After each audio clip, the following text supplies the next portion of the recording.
Gênesis, capítulo 4, de 8 a 11.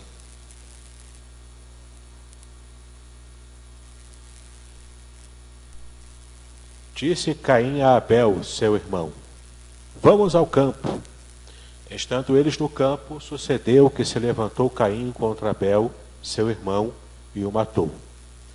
E disse o Senhor a Caim: Onde está Abel, teu irmão? Ele respondeu: Não sei. Acaso sou eu o tutor do meu irmão?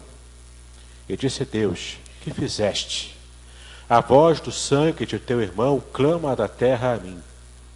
És agora, pois, maldito por sobre a terra, cuja boca se abriu para receber de tuas mãos o sangue do teu irmão. Que Deus possa falar ao nosso coração nessa noite.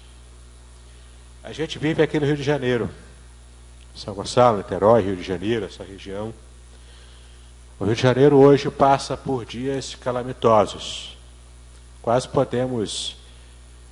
precisamos, na verdade, inverter a letra da música. Em vez de cantar cidade maravilhosa, cidade calamitosa. É bala perdida, é violência, é roubo atrás de roubo.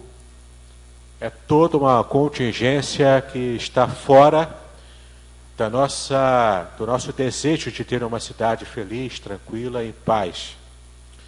A gente vive tempos muito difíceis, em todas as áreas da nossa vida. A segurança é uma delas. E esses tempos difíceis, esses tempos calamitosos, fazem com que a gente, muitas vezes, perca a esperança de uma solução, de um futuro melhor. Mas nessa noite eu preciso dizer para você, a palavra de Deus diz que situações de extrema violência, elas acompanham a humanidade desde que o pecado entrou na nossa história. E você, irmão, já sabe disso. O pecado entrou na história humana muito cedo. Ainda no Jardim do Éden, isso tudo começou a aflorar dentro do coração humano. Toda essa maldade, toda essa malignidade foi plantada no coração do homem. E isso, então, tem entranhado a gente a tal ponto que a gente tem clamado dia e noite: Senhor, até quando? Até quando o Senhor vai nos livrar? O Senhor vai voltar para poder tirar a gente desse mundo terrível. E a gente clama dia e noite por isso, a gente ora por isso. E esse texto aqui mostra para a gente o quanto o coração humano, sendo deturpado, sendo depravado pelo pecado, o quanto ele pode, até onde ele pode levar a gente. Temos aqui Adão e Eva no paraíso, no Éden, com todo o ambiente favorável para uma vida de santidade, de felicidade, amor completo. De repente, eles escolhem, usando o seu livre-arbítrio original, eles escolhem cometer o primeiro pecado. Comem do fruto proibido, são expulsos do paraíso, mas eles continuaram se amando, Adão e Eva continuaram se amando, afinal só tinha um e outro. E desse amor surgiu o primeiro filho, Caim. A palavra Caim em hebraico significa uma flecha ou uma lança. É aquele que tem a força e o poder de uma lança. Só que uma lança ou uma flecha, o poder que essa arma tem é para destruir. E de fato Caim nasce. Logo depois de algum tempo, nasce Abel.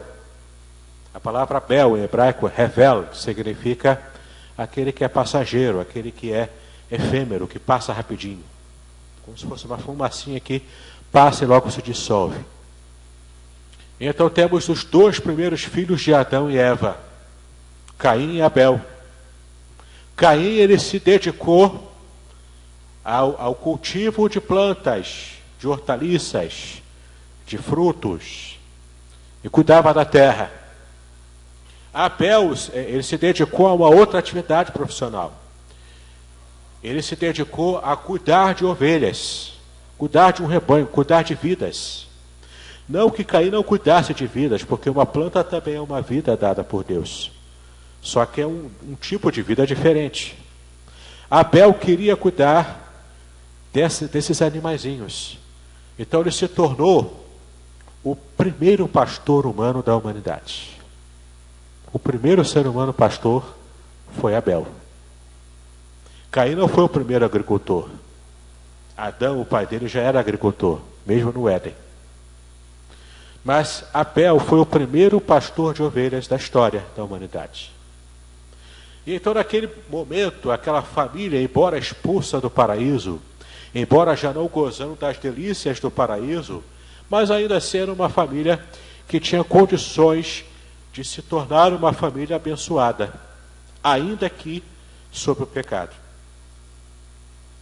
Lá estava Adão, Eva, Caim e Abel, vivendo aquela situação familiar. Mas acontece uma coisa. Certo momento, Caim, como primogênito, ele é ensinado por Adão e pelo seu pai Adão e pela sua mãe Eva a estar agradando ao Senhor, a querer agradar ao Senhor, a servir ao Senhor. Porque, afinal, Adão e Eva viram e tinham um relacionamento com Deus há não muito tempo atrás. Então Caim se levanta e fala: eu vou oferecer a Deus uma oferta. Eu vou dar uma oferta para o Senhor para agradar o coração dele. Ele pega então uma parte daquilo que ele cultivou e apresenta no altar de Deus. Abel também, como sendo o irmão mais novo de Caim, também quer apresentar a Deus algo. Só que Abel tem uma atitude que agradou o coração de Deus. Abel apresenta para Deus o melhor do seu rebanho, que são as primícias. O conceito de primícias no Antigo Testamento é o melhor. Ele observa o seu rebanho, qual era o mais forte, qual era o mais bonito, mais robusto. É esse que vou sacrificar para Deus. É esse que eu vou oferecer a Deus como gratidão por aquilo que Ele já tem me abençoado, por aquilo que Ele já tem me dado. E o texto diz que Deus se agradou da oferta de Abel, mas não se agradou da oferta de Caim. E muito mais do que se agradar da oferta de um ou do outro. Olha como é que o texto diz. Observe lá. No versículos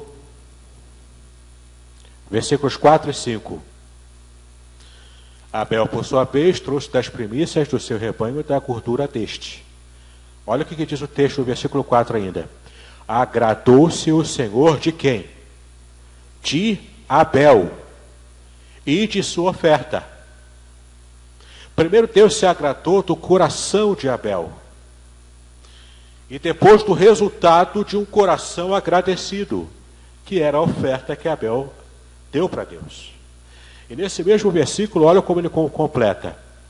Versículo 5, aliás. Ao passo que de Caim e de sua oferta não se agradou.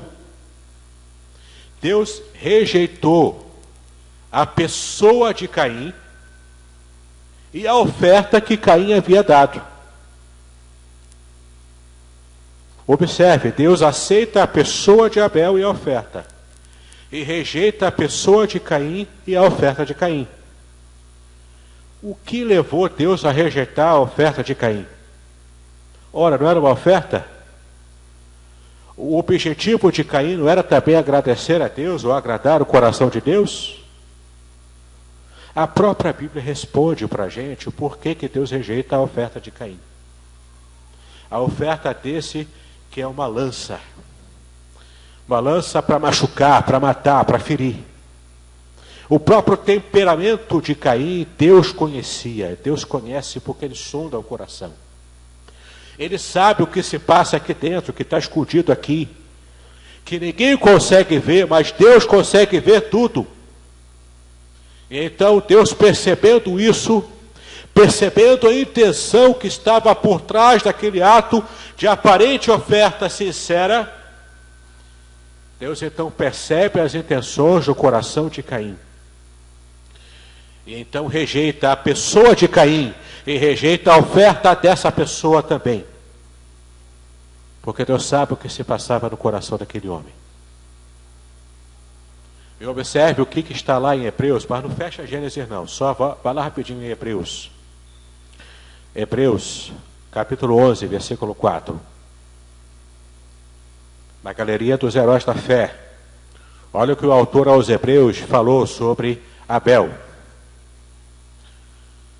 Pela fé, Abel ofereceu a Deus mais excelente sacrifício do que Caim, pelo qual obteve testemunho de ser justo, tendo a aprovação de Deus quanto às suas ofertas. Por meio dela, também mesmo depois de morto, ainda fala. Deus, portanto, aceita a oferta de Abel, porque antes ele havia aceitado a vida de Abel, o coração de Abel, as intenções de Abel. Tudo isso já estava em um culto, era um culto que Abel já oferecia a Deus antes mesmo de sacrificar a sua ovelha. Abel já tinha um dia a dia de culto, de adoração ao Senhor. E isso era agradável a Deus. Subia, quando Abel queimou aquela oferta para Deus, aquilo subiu para Deus como se fosse um grande perfume agradável para ele. Se você gosta de churrasco, só em você chegar no ambiente onde já estão começando a queimar a carne, você já sente aquele aroma do churrasquinho, você já sente, já fica salivando, já se sente feliz, porque você sabe o que vem depois daquele churrasco. Você já sabe, não é, Silvio? Você já sabe aquela picanhazinha escorrendo assim, ó. Você já sabe o que tem ali. Nossos sacrifícios a Deus, a nossa vida ao Senhor, elas trazem prazer ao coração de Deus. Deus sentiu prazer quando viu o coração de Abel e a oferta que ele ofereceu para o Senhor. Mas Caim não tinha o seu coração inteiramente naquilo. Caim pegou qualquer fruta lá, talvez ele pegou até uma fruta murcha, talvez um legume lá de qualquer maneira. Pegou o que ele achou que tinha que dar, sem muito cuidado, sem muito apreço, sem muito amor a Deus. Colocou aquilo no altar e falou, está aí a minha oferta. É isso aí. Quase como se ele dissesse, é para o Senhor, então vale qualquer coisa. Então Deus aceita qualquer coisa. Como a gente muitas vezes fala, né? Eu não sei cantar não, mas é para Deus, então vou cantar de qualquer jeito, só de raiva. Não é? Eu não tenho ministério de louvor, eu não sei cantar, não sei ministrar, mas eu vou fazer de qualquer maneira porque Deus aceita tudo. Deus aceita o melhor, Ele quer o melhor da nossa oferta. Ele quer o melhor da nossa vida, do nosso coração em primeiro lugar. Mas olha só o que o texto continua dizendo. E você já vai saber qual a conexão de Caim e Abel com a ceia do Senhor. Sim, não foi jogado de qualquer maneira aqui não. Tem conexão, tem um motivo pelo qual eu trouxe essa mensagem. Observe aqui agora, no versículo 10, que a gente já leu aqui, mas olha o que diz o versículo 10. E disse Deus, que fizeste? A voz do sangue do teu irmão clama da terra a mim. Essa parte Deus falou com Caim, após ele haver matado seu irmão. Começa a imaginar uma situação. Caim oferece a sua oferta para Deus. Deus demonstra que não aceitou aquela oferta, de alguma forma. E o texto diz que o semblante de Caim caiu. Isso é uma linguagem figurada no Antigo Testamento para dizer que ele fechou a cara, ele amarrou a cara. Caim ficou de cara amarrada. Ele fez pico, fez pirraça, porque Deus não aceitou a sua oferta. Deus não aceitou aquela oferta que ele apresentou de qualquer maneira. Deus queria algo melhor. Ele queria o coração de alguém que estava realmente agradecido pelas bênçãos que ele havia dado. Então ele rejeitou a oferta de Caim. Caim fica então embrutecido, transtornado, com raiva. E ele maquina algo maligno no seu coração. Ele começa a planejar um assassinato premeditado. Numa época em que não existia assassinatos. Numa época em que ninguém dos quatro ali, Adão, Eva, Caim e Abel, ninguém havia pensado, eu posso matar alguém. Caim foi o primeiro a pensar isso. Então ele começa a maquinar, vou chamar meu irmão para o campo. Lá no campo os meus pais não estão vendo a gente.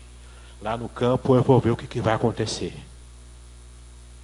Satanás coloca aquele pensamento, aquele fio de pensamento na mente de Caim. Ele carrega o seu irmão para o campo e traiçoeiramente, na traição, ele dá o primeiro golpe. Depois de dar o primeiro golpe, ele dá o segundo, ele dá o terceiro, ele dá o quarto e fica vendo, já morreu? Não, não morreu, ele ainda aguenta mais. Então tome lambada, até a hora que ele de fato morreu. Sabe por que eu estou falando isso? Porque no texto hebraico, nesse versículo 10, aparece assim, literalmente, como está no hebraico. No hebraico, a voz dos sangues, aparece no plural. A voz dos sangues do teu irmão, é no plural. Está clamando para mim, está fazendo barulho, está chamando a minha atenção. Por que é no plural? Não faz muito sentido. Por que é plural? O sangue é um só. A gente costuma falar em português, o sangue de alguém está escorrendo, o sangue de Cristo no cavalo está escorrendo, é um sangue só. Por que está aqui no plural no hebraico? É exatamente assim que está no hebraico. Muito provavelmente isso indique que o sangue de Abel foi espirrando a cada golpe dos vários que Caim foi dando em Abel. Como era a primeira morte provocada por um outro ser humano, ele estava testando os limites do corpo humano. Você imagina a cada golpe que Abel recebeu, o tanto de dor que ele estava sentindo pela primeira vez, é o primeiro ser humano a sentir a dor de golpes que mais tarde o levariam à morte. Para a gente parece ser uma cena banal. Há pouco tempo na internet, no Facebook, estava rodando assim para ver o Facebook, aí parou uma imagem lá, que eu não vou nem descrever os detalhes do que eu vi, mas era uma cena dantesca, de alguém torturando e depois chegando a matar alguém que estava vivo, amarrado e vendado. A gente está tão acostumado a ver isso na televisão que para alguns é uma coisa banal. Mas para Caim não era a primeira experiência de assassinato que ele estava tendo. Mas olha o que o texto diz. Os sangues do teu irmão, todo esse sangue espirrado aqui pelo campo, que você foi batendo, sangrando até que ele morresse, ele está gritando, isso está machucando o meu ouvido. Por que ele está gritando? Porque é o primeiro ato sórdido, o ápice do limite da maldade no coração humano, já chegou logo na primeira geração, desde Adão e Eva. Não demorou muito para isso acontecer.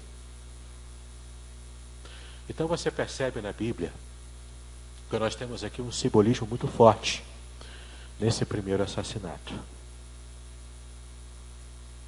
Caim, ele representa a condição humana que está submerso no pecado e na malignidade, sem condições de levantar-se por si só e de dizer, eu quero servir a Deus. Caim representa o ser humano completamente machucado, completamente dominado pelo maligno. Como aquela pessoa viciada em crack, jogada na sarjeta, que sequer consegue perceber que ele poderia ter uma chance de ter uma vida melhor. Fica jogado como um lixo no meio da rua. Caim representa o ser humano nesse estado deplorável que o pecado deixou a gente. Que a gente se encontra quando não tem Cristo em nosso coração. A tal ponto da gente até escolher a religiosidade para maquiar as coisas. Foi isso que Caim fez. Vou apresentar a Deus para tentar aplacar a ira de Deus. Ver se eu tapo a boca de Deus, apresentando uma ofertinha aqui de qualquer maneira. A humanidade, ela muitas vezes usa a religião para tapar sol com peneira. Começa a fazer rituais, começa a criar todo um sistema religioso, doutrinário, E com isso ele aplaca o próprio coração e fica tranquilo com a sua consciência. Não, eu estou adorando a Deus. Eu estou servindo a Deus. Não importa que de segunda a sábado eu tenho uma vida promíscua, mas no domingo eu estou na igreja lá, bonitinho, cheirosinho, arrumadinho, para o pastor ver que eu sou crente, que eu estou aqui batendo meu cartãozinho. Na sexta-feira e no sábado eu vou para a balada. Eu vou para a balada gospel. E tem igreja que já faz isso aí hoje. Né?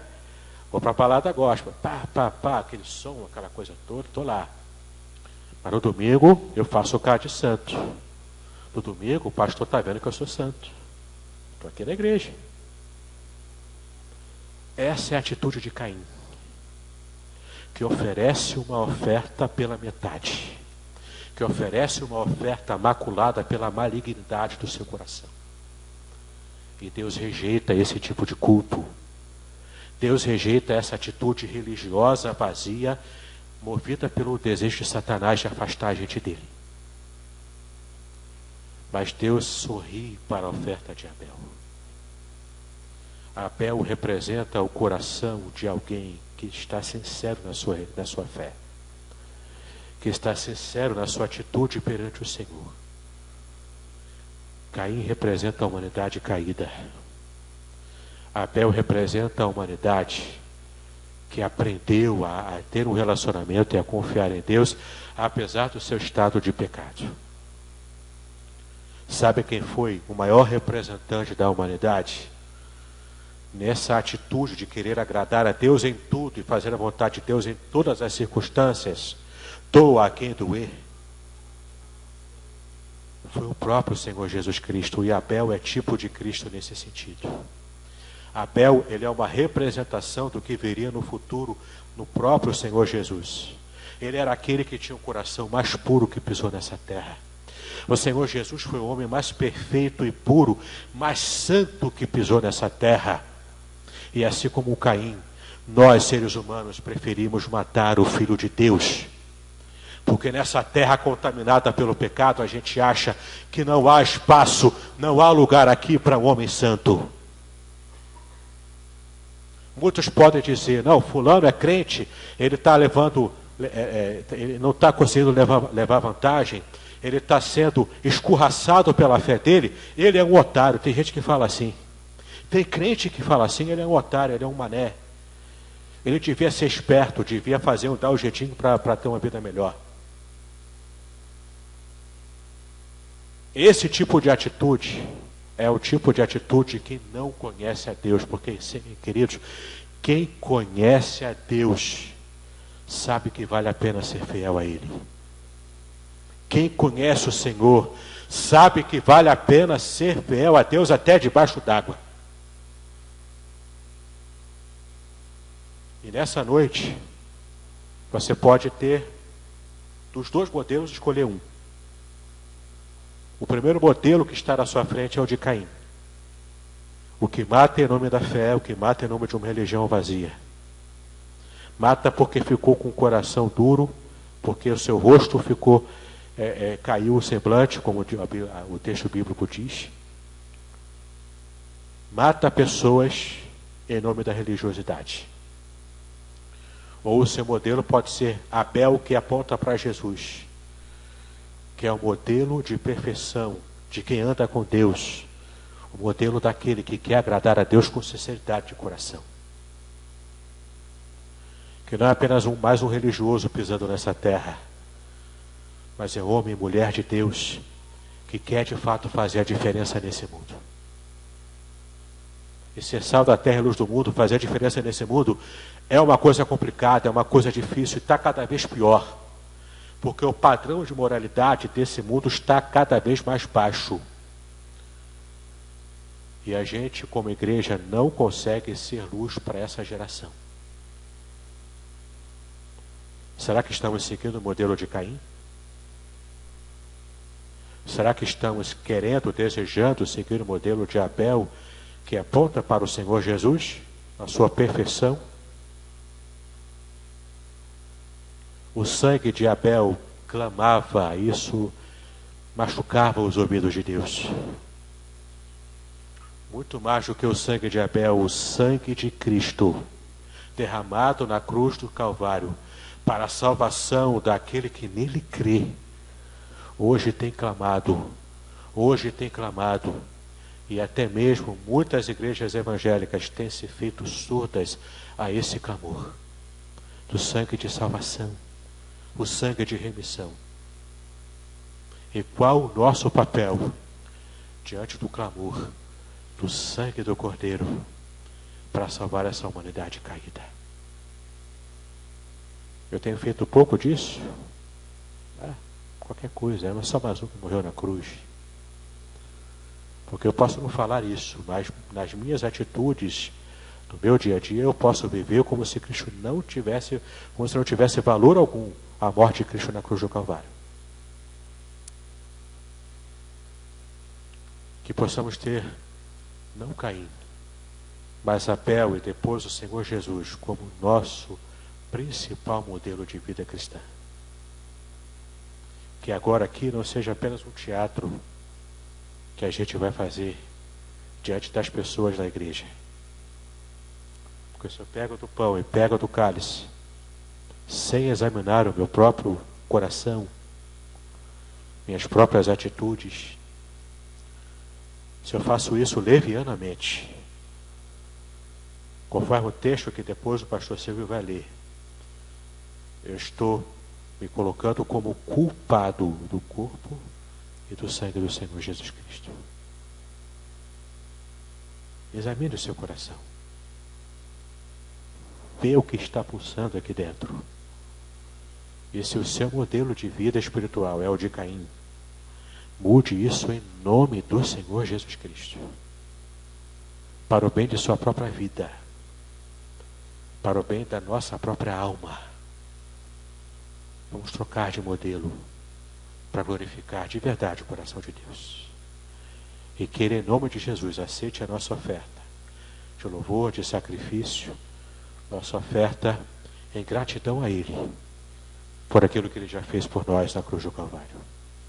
Que Deus nos abençoe, em nome do Senhor Jesus.